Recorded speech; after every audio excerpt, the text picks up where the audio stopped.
Bonjour à tous. Dans Photoshop, je pense que vous êtes tous comme moi. Vous répétez des tâches, vous avez des tâches répétitives sur vos photos que vous traitez. Donc le but aujourd'hui, c'est de voir comment automatiser ces tâches répétitives. Donc on va tout simplement utiliser le menu Action. Donc on va créer des actions. Les actions, qu'est-ce que sont les actions? C'est juste des tâches préenregistrées, une séquence de tâches, donc qui vont se dérouler automatiquement quand on va les appeler. Donc, si vous n'avez pas le petit menu ici d'action, celui-ci, vous pouvez aller dans Affiche, dans Fenêtre, excusez-moi, et ici vous allez trouver Action, ou faire la saisie Alt F9 au clavier. Voilà.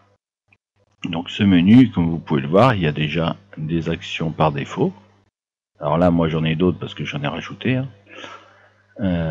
Et on va pouvoir enregistrer nos actions pour les réutiliser plus tard. Donc je vais vous le faire sans enregistrer l'action déjà, pour voir. Là, on va créer un cadre autour d'une image, tout simplement. Donc, sélection, tout sélectionner, sélection, modifier, cadre. Donc là, il faut mettre un pixel, cette valeur ne change pas. Sélection, intervertir, et sélection, modifier, contracter. Donc là, on va dire qu'on veut être à 50 du bord. Hop, vous voyez, donc mon cadre, ma sélection se réduit. Après, je vais créer un nouveau calque, ici. Alors, soit on peut venir le chercher ici, nouveau calque. Soit calque, nouveau calque, ici. Ou simplement faire majuscule CTRL-N aussi. Bon, le plus simple, c'est à la souris de le faire ici. Enfin, moi, c'est ce que je fais. Ok, donc ensuite, on va le remplir de blanc. Donc, édition remplir, parce qu'on veut un cadre blanc vu que je suis sur fond noir, mais si on était sur un fond blanc, on mettrait un cadre noir. Donc ici, on met blanc, 100%. Alors comme vous pouvez le voir, hein, vous avez noir, 50% de gris, la couleur de premier plan, couleur d'arrière-plan, ou sélectionner une couleur en fonction de votre choix. Donc là, moi, je vais laisser sur blanc. OK. Et je refais sélection, modifier, contracter, et je veux un cadre de 25 pixels. Et enfin, je fais effacer. Édition effacer. Sélection, je désélectionne tout et je renomme mon calque cadre. Bon, ça, vous le faites une fois sur une photo, c'est assez rapide, ça prend pas trop de temps, ça va. Mais quand vous avez des lots de photos, 50 ou 100 photos que vous voulez retraiter et que vous voulez mettre un cadre dessus, ou autre chose, hein, faire une action, c'est vraiment là, c'est le principe des actions répétitives. Là, vous voyez, si vous devez faire ça 50 fois dans la journée, à un moment, bah non, vous allez perdre votre temps pour rien. Donc, autant enregistrer toutes ces actions. Donc, maintenant, je vais vous faire voir comment enregistrer ça. Donc, pour commencer, je vais supprimer le calque de cadre que j'ai fait. Donc, on repart de notre base. Et là, on vient dans le menu Action. Alors, soit vous pouvez créer des petits dossiers comme moi j'ai fait pour enregistrer vos actions perso dans des dossiers. Donc là, on va créer un nouveau dossier qu'on va appeler tuto action, tout simplement pour l'instant. Et vous, encore une fois, vous aurez le choix de mettre ce que vous voulez. Donc là, on voit bien que ça crée le dossier.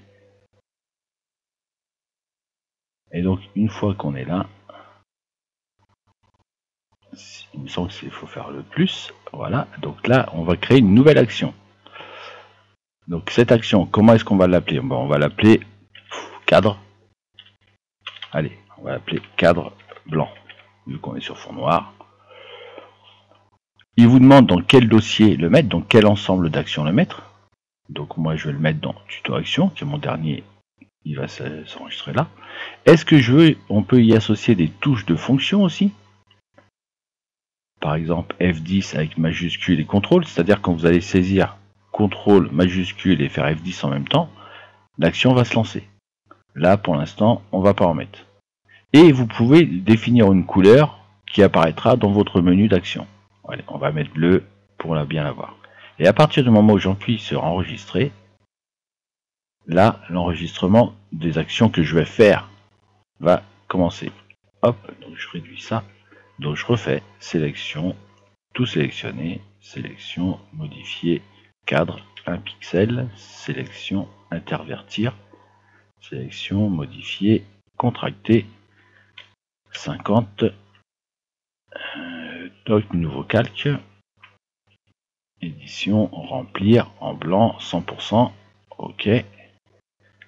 Après on refait sélection, modifier, contracter 25 pixels, édition, effacer, sélection, désélectionner, et je renomme cadre blanc. Et voilà. Et à partir de là, je retourne dans mon menu, et ici vous voyez, je vois que j'étais en cours d'enregistrement, et là j'ai un bouton pour arrêter. Hop, et j'arrête mon enregistrement.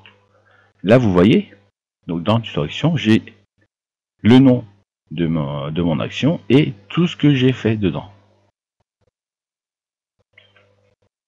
Là, oui, on ne voit pas la couleur tout simplement parce que je suis en mode texte. Si je suis en mode bouton, là vous voyez, je vais tout en bas, mon cadre blanc est bien bleu. Mais moi, j'aime pas trop le mode bouton, donc voilà. Voilà, donc on a fait notre cadre. Ça, c'est très bien. Pour une fois, ça fonctionne bien, on a vu, enfin, ça semble avoir fonctionné. Pour vérifier, on va supprimer notre cadre blanc, ici. On le supprime, on revient dans Action, et là, on sélectionne l'action qu'on veut exécuter, et on appuie sur le petit bouton de lecture, donc d'exécution. Exécuter la sélection, hop. Et là, pof, en moins de temps qu'il ne faut pour le dire, mon cadre est fait, tout simplement. Voilà comment enregistrer une action dans Photoshop qui vous permet de recréer des choses que vous avez l'habitude de faire sur vos photos. N'hésitez pas à poser vos questions s'il y a des choses qui vous semblent pas claires. Et je vous dis à bientôt.